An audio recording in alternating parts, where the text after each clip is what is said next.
শেষ? ফুরিয়ে গেছেন? পর্তুগালের সবচেয়ে বড় সমস্যা এখন ক্রিস্টিয়ানো রোনালদো। বিশ্বকাপের প্রথম ম্যাচের পর এমন প্রশ্নই ঘুরছিল ফুটবল বিশ্বের আকাশে। সমালোচনার ঝড় উঠেছিল। কেউ বলছিলেন বয়স তার সঙ্গে বিশ্বাসঘাতকতা করছে।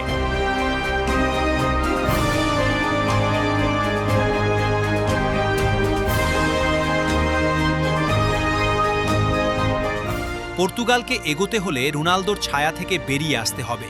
কিন্তু কিংবদন্তিরা কি এত সহজে হারিয়ে যান? উত্তরটা দিলেন স্বয়ং ক্রিস্টিয়ানো রোনালদো, আর তার সঙ্গে উত্তর দিল পুরো পর্তুগাল।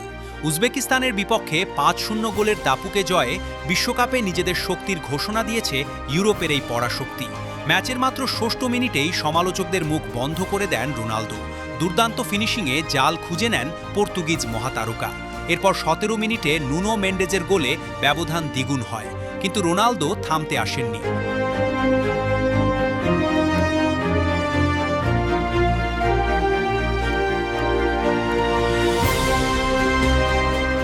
প্রথমার্ধের ৩৭ মিনিটে দ্রুতগতির কাউন্টার অ্যাটাক থেকে নিজের দ্বিতীয় গোলটি করেন তিনি। স্কোর লাইন তখন ৩-০। দ্বিতীয়ার্ধেও একই ছন্দ ধরে রাখে পর্তুগাল। প্রতিপক্ষকে কোনো সুযোগ না দিয়ে একের পর এক আক্রমণ চালিয়ে যায় তারা।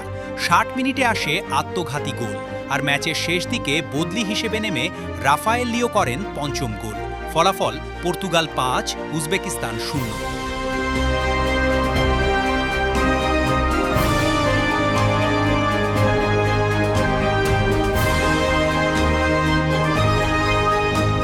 কয়েকদিন আগেও যে দলকে ঘিরেছিল প্রশ্ন, সমালোচনা আর অস্থিরতা, সেই দলই এখন আবার শিরোপার দাবিদারদের কাতারে। আর রোনালদো, তিনি যেন আরেকবার মনে করিয়ে দিলেন কিংবদন্তিদের নিয়ে খুব দ্রুত সিদ্ধান্তে পৌঁছানো যায় না, কারণ তারা যতবার শেষ বলে মনে হয় ততবারই নতুন গল্প লিখে ফিরে আসে।